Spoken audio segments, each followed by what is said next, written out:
Now, I first met Jason Doyle over 5 years ago when he was a stalking guide in Scotland. He's perhaps one of the most knowledgeable deer stalkers I know, and it's been an absolute pleasure over the years having him guide our Capriolas Club members onto the Highland Reds. Today he's travelled south to join me in milder climes on my home ground in the south of England to hunt the smaller of our native species, roe. The UK's native roe deer, Capriolas capriolas, is perhaps our most widely spread of all deer species. Unlike the UK's other native species, the red, it's usually found either alone or in small groups rather than herds. It's also a browser rather than a grazer, and is unique in so much as the rut occurs during the height of the summer in late July and early August, rather than during the autumn as with other deer species. There's then a delay in implantation, with the fertilised egg staying inactive for several months before it attaches and starts to develop from around January. Effectively, this means that the female puts her pregnancy on hold to ensure that when she eventually gives birth, it's during the spring, as with most other deer species, thereby giving her kids the greatest chance of success. In truth, if I were to have just one deer species on my ground, it would perhaps be roe. Not only are they, to my mind, beautiful, elegant little deer, but with the season for the buck and doe running into one another, they may be pursued all year round, giving you hunting 365 days a year. Added to this, they're easy to extract and manageable to process in even the smallest kitchen. Now it's the 17th of July, so in truth, it's a little early for the rut, and the weather is a bit cool, so it's not ideal, but we're going to give it a go.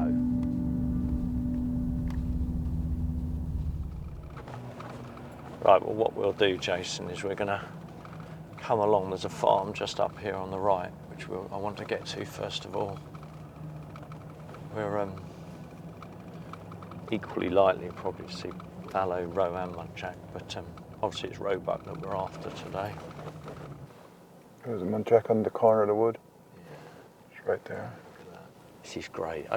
I think I normally stalk this ground in the evenings, and so I'm hoping by coming out for a morning session that we've got the advantage. That's my plan.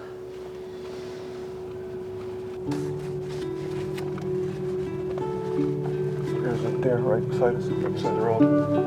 The road.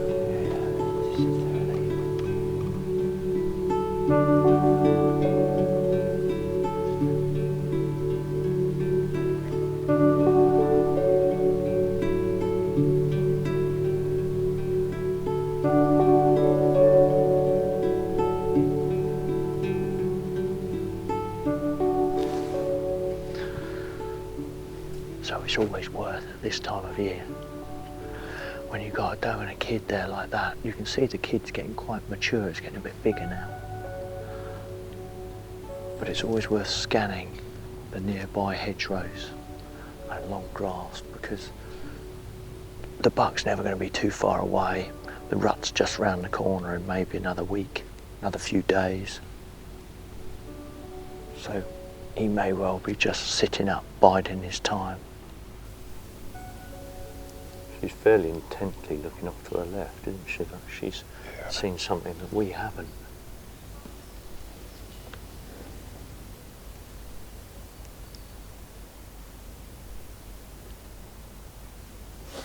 Bit of a tricky stalk in from there anyway.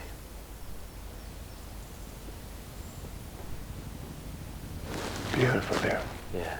We'll move on, I think, if it's all right with you, Jason. Yeah, of course. It makes for a slightly tricky approach, even if we do see a buck. So if we get into a good position, we'll give it a bit of a few peeps. It's a bit early for the rut, in truth, and it's a little bit cool in terms of weather, so I don't know really whether we'll have much luck, but it might be worth a try. We'll give it a go.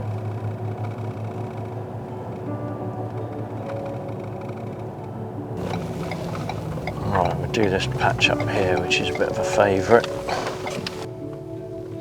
So roe are territorial animals.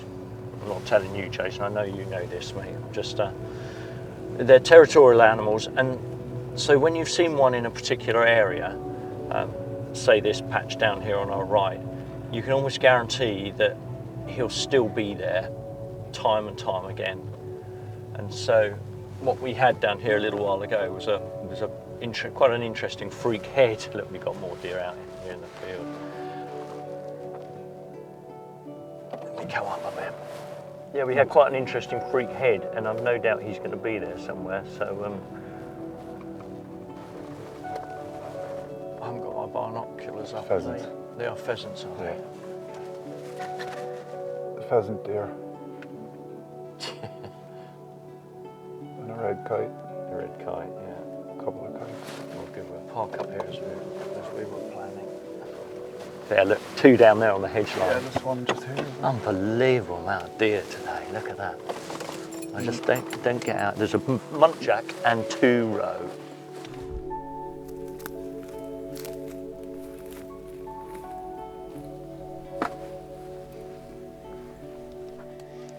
So we had the roe down here. The muntjac's still there, interestingly. But if you look beyond into the next field, I think there's a little roebuck out there. But I'll try and point him out to you.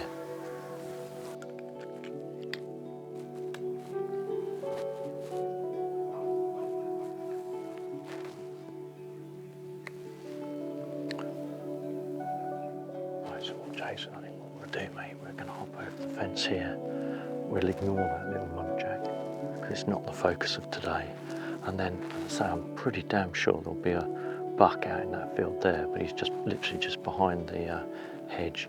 So if we get over the gate as quietly as we can, we'll scoot straight down there and see what he's like.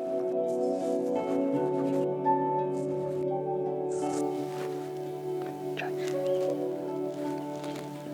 Look just over the edge there. He's just over the top there. Can you see he's lying down? Yeah. I think I haven't looked through the binos yet, but he kind of looks like he's going to be a buck. Yeah, it's a buck. I haven't made a fool of myself if he is a buck, is it?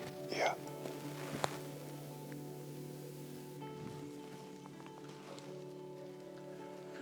I'll set you up there, Jason. Yeah, so we've got a little bit of a problem here, Jason, because I've seen them sitting like this, just ruminating for anything up to an hour. And what I'm a little bit concerned about is as we came over the field, he was actually standing and grazing at that time. Yeah. So I think he's probably only just sat down.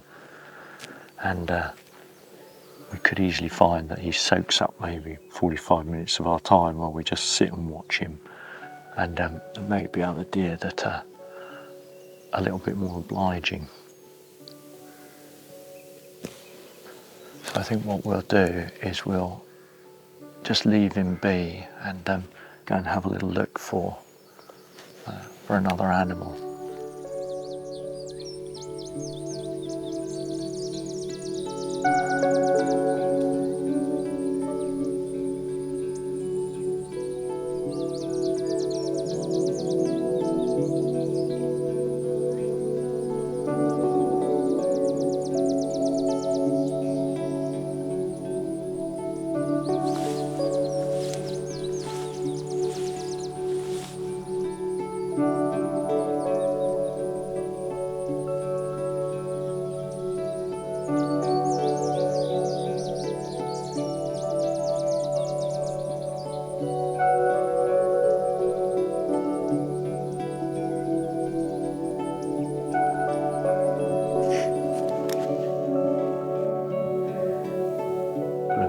Everywhere, aren't they? Yeah.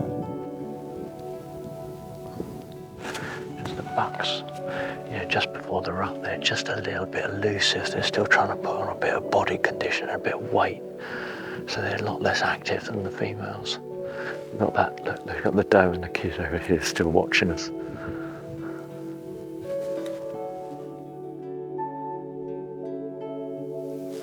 think what we may do is we'll have a quick look over there. The wind's against us, so I'm not too hopeful, but sometimes they sit up in the crop over there. And if there's nothing there, we may go back and see if that buck's stood up.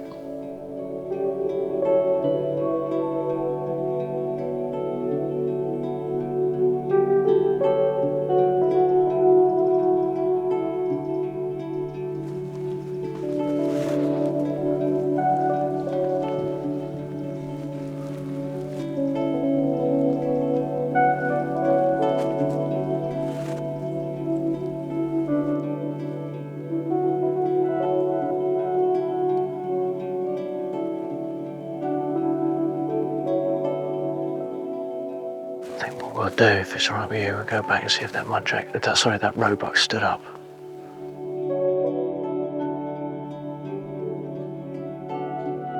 Still there, would you believe it? So we've returned after half an hour, and that roebuck is still sitting in exactly the same place as he was earlier on, which I think means we made the right decision, doesn't it? Because see lots of other deer. You know, because these roe, they'll sit and ruminate like that for, I've seen them ruminate like that for an hour at a time. And it's very frustrating because you can be on that deer just waiting for it to stand all the time while the time is ebbing away and your opportunities of getting on other animals are lost. So Jason and I have been quite fortunate here because it's given us the opportunity to go and sort of circumnavigate that field there. We've seen, well, what did we see on there? 3 roe and a muntjac, didn't we? So gave us other possibilities. And now I think what we'll do, Jason, because he must be getting up to take a leak soon, I think. You might have missed it. Yeah. So we'll wander back down there, get in position, and hopefully in 5 or 10 minutes he'll be ready to stand up. I think the best laid plans. We'll wait and see. Give it a go.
So I think, you know, when he stands up, we'll be in a perfect position.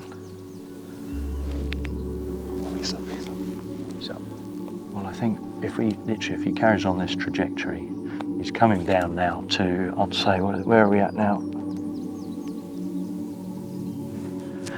Yeah, about 160, that sort of distance at the moment. So I think let's just let him come on a few more yards, and if he starts to present broadside, then we'll be in with a shot.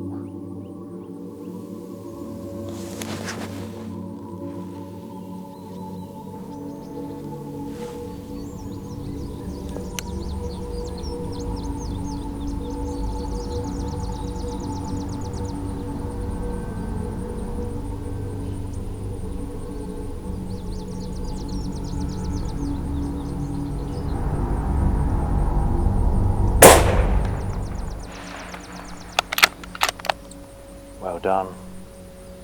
The shot placement is more or less spot on. It's almost like Jason has done this before.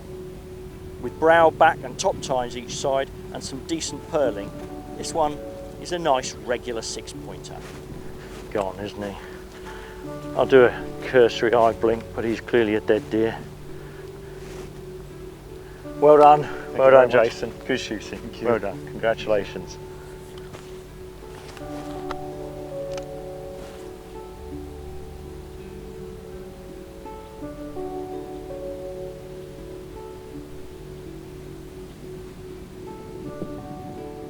Well done again.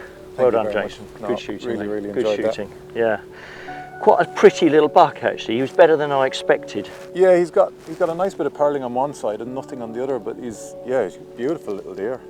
Yeah, initially when I first spotted him, I thought we got a 4-pointer, but I think once you wound the magnification up on that Swaro scope, we could see that in actual fact, he's 3 times the size. Yeah, no, he's a beauty, and the summer coat is just beautiful on them. I'm so pleased to get one in full summer coat. It's beautiful. You know, when you see those, I think when they look so glossy and red against this sort of green grass, it's just so visual, isn't it? It's so pleasing. They look stunning, don't they?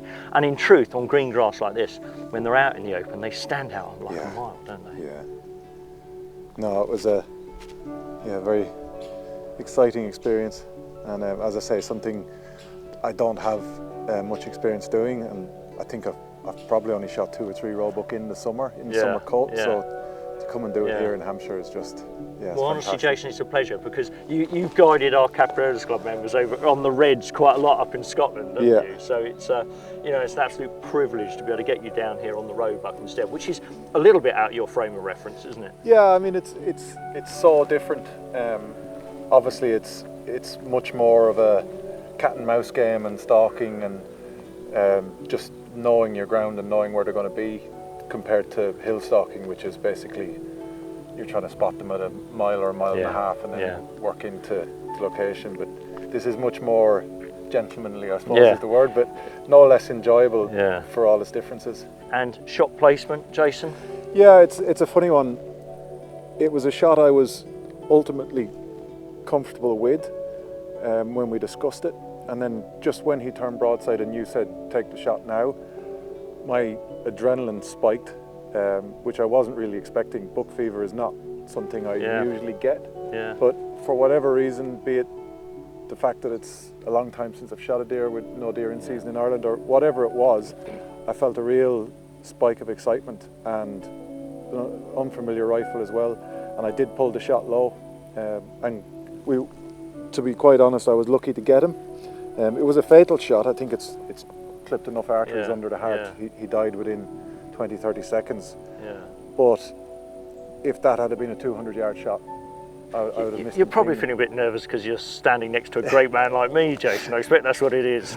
I'm sure that had something to do with it, but it is just worth remembering. I mean, again, like, I'm an experienced rifle shooter, and a 160-yard shot or whatever it was shouldn't be a problem. But I very nearly messed this up considerably, and it does happen, and it's how you react to it happening, and it's trying to limit the chances of it happening by good kit, lots of practice, and keep the distances as small as possible. I think you're absolutely right, and this is something to take away from this. You know, you can't take it for granted that you're going to just shoot that deer and that it's going to be an easy shot. You've got to keep your concentration, you've got to keep your focus, haven't you, on every shot. And it's the difference between targets and live quarry, because at 160 yards, I'm pretty confident off sticks I could shoot 1.5 to 2 inch groups all day. And then when it's mattered, I've pulled that shot probably by 4 inches from where I wanted to put it.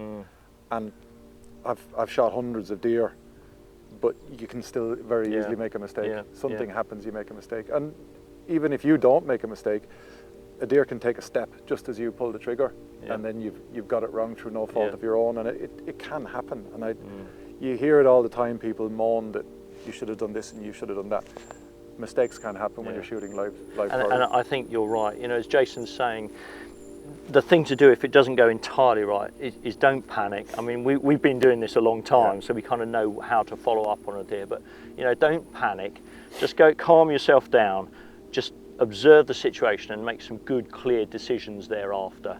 I mean, on this situation, it's run on 30 yards and it's bled out within 30 seconds probably, hasn't it? So, I mean, you're giving yourself a hard time, but in truth, it was a dead deer running, wasn't it? It was a dead deer running, but what I'm giving myself a hard time over is how far the shot was from where I wanted to place it.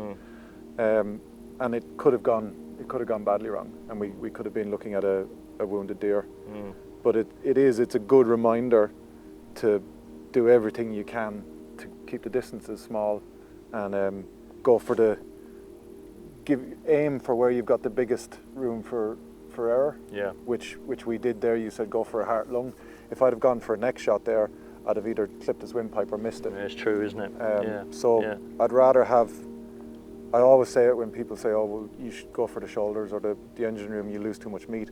I'd much rather have half a carcass than a wounded deer running around in the forest. And Jason, in truth, that always makes me laugh, that when people say you lose too much meat. I mean, really, the value in terms of meat, what's a approved game handling establishment going to give you? Maybe 30 quid for a roe deer? Well, even if you lose a tenner. I mean, really, this is not a lot of money in the scheme of things, isn't it? Or you lose 2 shoulders for your own consumption. Yeah. But I'd much rather have the back straps and back legs than a deer with a broken foreleg running around the forest that nobody's going to get and that's going to die from fly infection or something. Yeah. So it's, no, I absolutely agree with you. And you know, when you're shooting little deer species as well, like roe, muntjac, CWD, that sort of thing, you know, you've got less margin for error as well. The kill zone, of course, is a little bit smaller than you want to get on the bigger species, and so you know, it just requires that little bit more accuracy than you might require on a larger animal. Now, tell me something. We chatted about calibers up in the Highlands, didn't we? And you told me that 270 was your best choice of caliber for Highland Reds and probably for some other large animals. But I used a 243 for you today, or gave you a 243. What are your thoughts? It's funny. I mean, the 2 calibers I've used most over the years are 270 and 243. And if I lived in the UK and did a lot of stalking in England, I would have a 243 hands down. Really? They're just much easier to shoot accurately. Yeah.